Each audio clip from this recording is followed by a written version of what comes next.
Hey,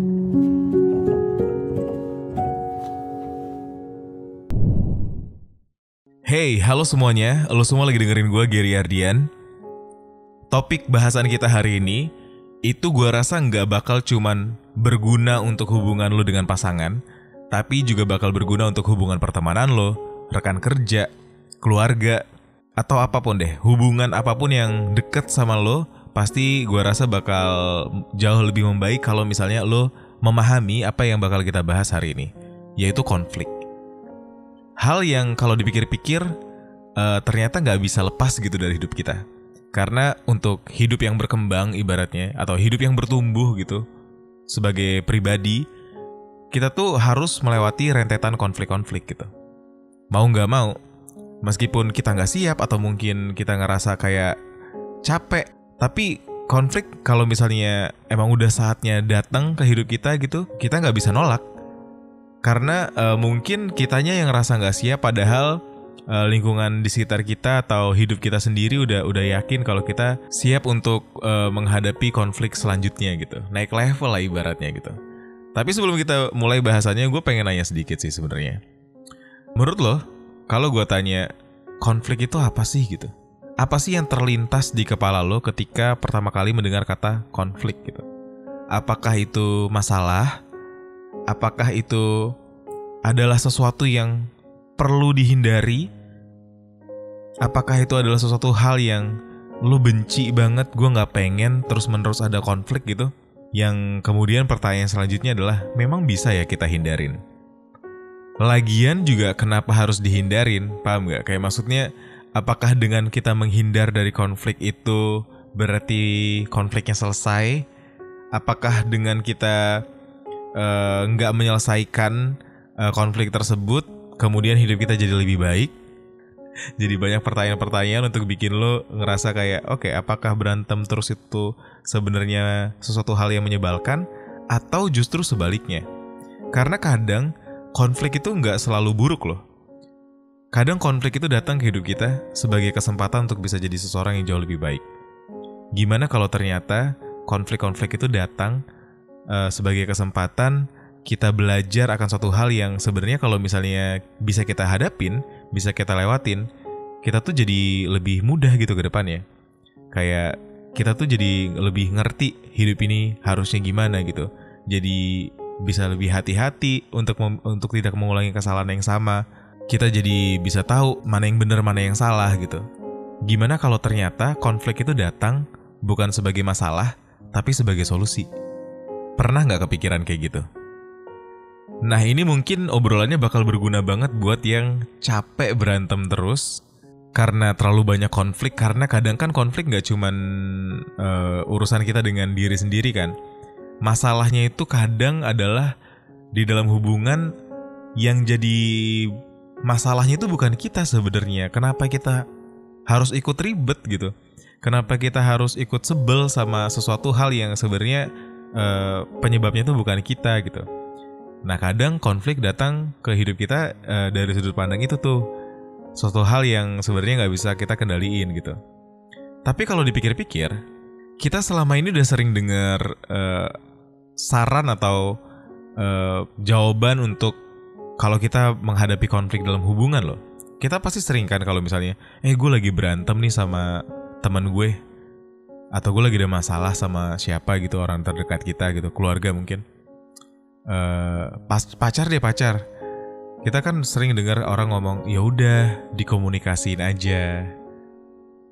Atau orang jadinya ngerasa kayak kalau ada masalah, emang hubungan tuh gak ada yang sempurna. Mendingan kalau misalnya ada suatu hal yang dirasa kayak lu sama dia gak cocok, udah dikompromiin aja gitu. Kayak apakah itu adalah jawaban yang sebenarnya yang kita butuhkan ketika sedang berkonflik dengan seseorang? Karena kalau dipikir soal komunikasi, kadang nih kalau kita mengkomunikasikan suatu hal dengan seseorang, justru yang ada makin berantem gak sih? Kadang gitu kayak ngerasanya ada aja momen-momen ketika kita berusaha mengkomunikasikan pikiran kita gitu, misalnya soal konflik yang lagi dihadapin, jadinya malah nambah berantem.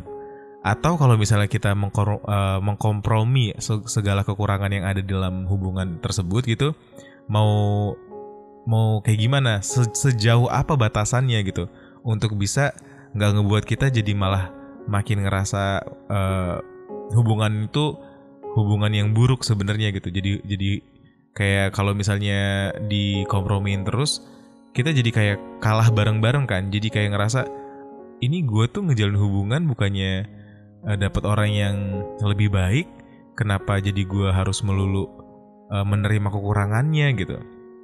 Gue ngerti banget kalau saran untuk mengkomunikasikan atau mengkompromikan kekurangan-kekurangan yang ada dalam hubungan itu yang akhirnya menyebabkan konflik itu sebenarnya intensinya tuh baik gitu, kayak ya tujuannya untuk menyelesaikan masalah tersebut, tapi bakal sulit untuk dicerna dan bakal nggak maksimal hasilnya kalau kita sendiri nggak mengerti sebenarnya konflik ini maunya apa sih gitu. Karena saran yang muncul kesannya kan kayak menganggap konflik itu sebagai masalah kan, bukan sebagai solusi gitu. Makanya harus dikomunikasikan lah, makanya harus dikompromiin lah. Karena kesan yang muncul konflik itu selalu sebagai masalah. Nah, sedangkan kita hari ini ngobrolin soal gimana kalau ternyata konflik yang datang di dalam hidup kita itu adalah sebuah solusi. Contoh deh, konflik yang selama ini datang di hidup lo, contohnya apa? Misalnya dia yang ngerasa kayak lo tuh gak pernah ngertiin dia gitu. Terus kayak dia ngomong, kamu gak pernah ngertiin aku gitu. Apakah itu konfliknya? Nah, ini yang pengen gue bahas. Konflik itu sebenarnya kadang datang kayak iceberg.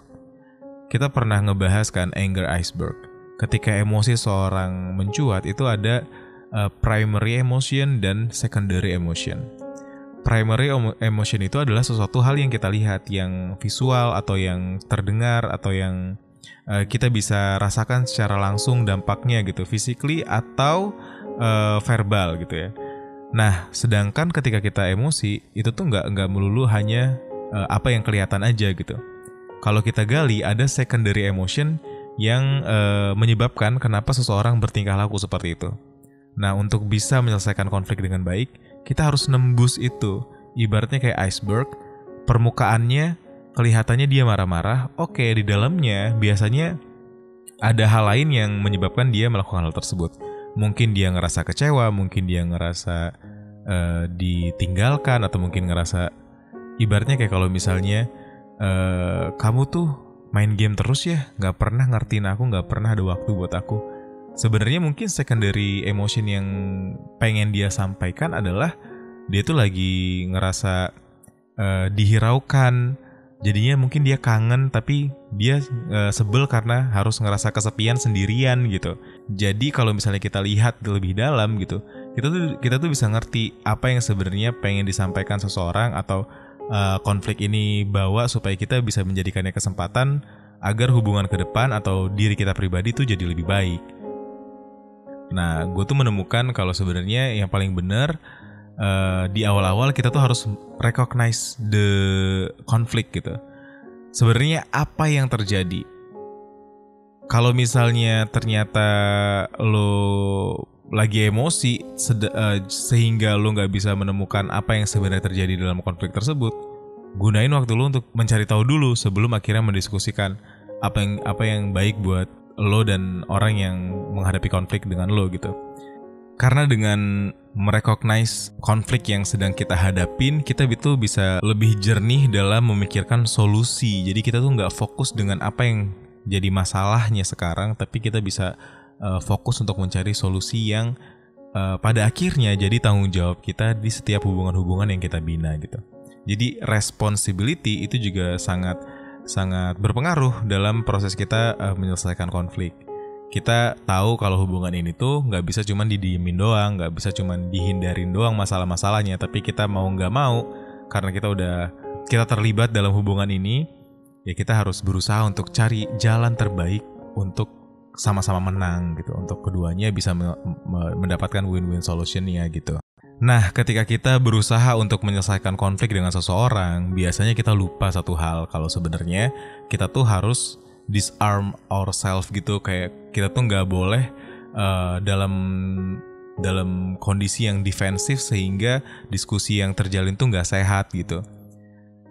Kalau emang kita berada di hubungan yang sehat, it's okay to being vulnerable kan. Kita tuh boleh aja kelihatan rapuh dan kelihatan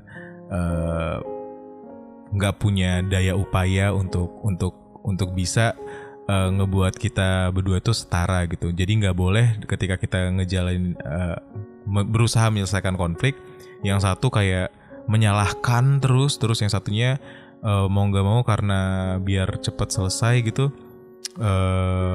Obrolannya atau diskusinya dia ngalah-ngalah aja deh, udah deh iyain aja biar cepet gitu. Nah itu karena ada salah satu di antara kita biasanya yang pointing terus gitu, apa ibaratnya nunjuk terus gitu, kayak menyalahkan terus, ini tuh salah lo, ya udah ya kita diskusiin. Tapi kan ini lihat awalnya kayak gimana, lo yang salah, makanya lo harusnya minta maaf semuanya.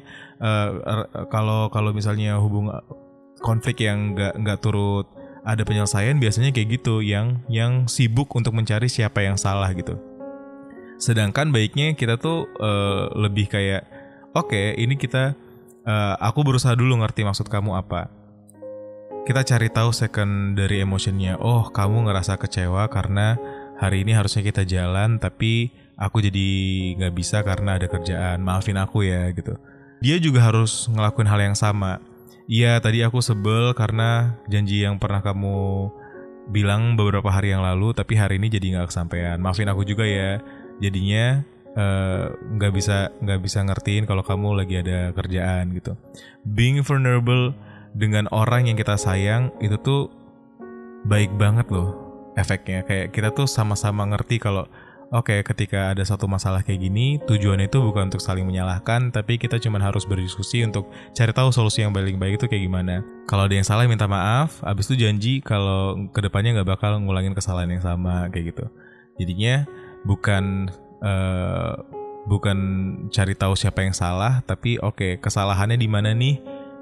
Kita udah tahu, kedepannya jangan sampai diulangin lagi gitu. Kita cari jalan yang terbaik buat kedepannya supaya konflik ini nggak terulang lagi tuh kayak gimana. Paham ya? Jadi sekali lagi gue cuma pengen ingetin, kadang konflik itu datang bukan sebagai suatu hal yang buruk, tapi justru jadi kesempatan kita untuk bisa jadi seseorang yang jauh lebih baik. Lihat lebih dalam atau tarik diri lo mundur ke belakang, cari sudut pandang yang jauh lebih luas untuk melihat apa yang sebenarnya terjadi, apa yang sebenarnya lagi kalian hadapin, masalah apa yang perlu diselesaikan sebenarnya. Jangan lihat dari kemasannya aja gitu.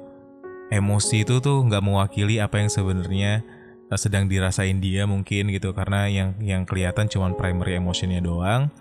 Jadi berusaha untuk fokus mencari apa yang sebenarnya terjadi dan ini baiknya diselesaikan dengan cara apa. Dengan begitu, kalau misalnya hal ini tuh disetujui oleh kedua belah pihak, bakal tercipta boundaries yang cukup ngebawa kalian hubungannya jadi lebih sehat juga, karena tahu apa yang boleh dan apa yang nggak boleh buat dilakukan ketika sedang menghadapi konflik.